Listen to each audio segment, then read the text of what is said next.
Вот в парнике у нас сейчас помидоры,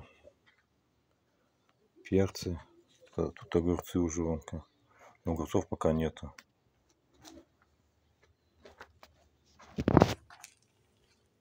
Желтые цветочки появляются, перцы.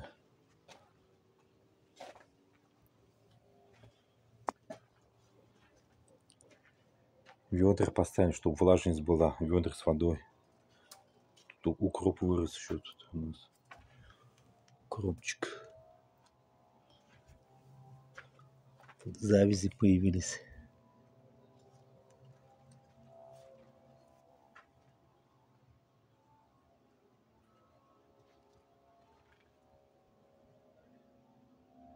В общем, вот так вот как-то.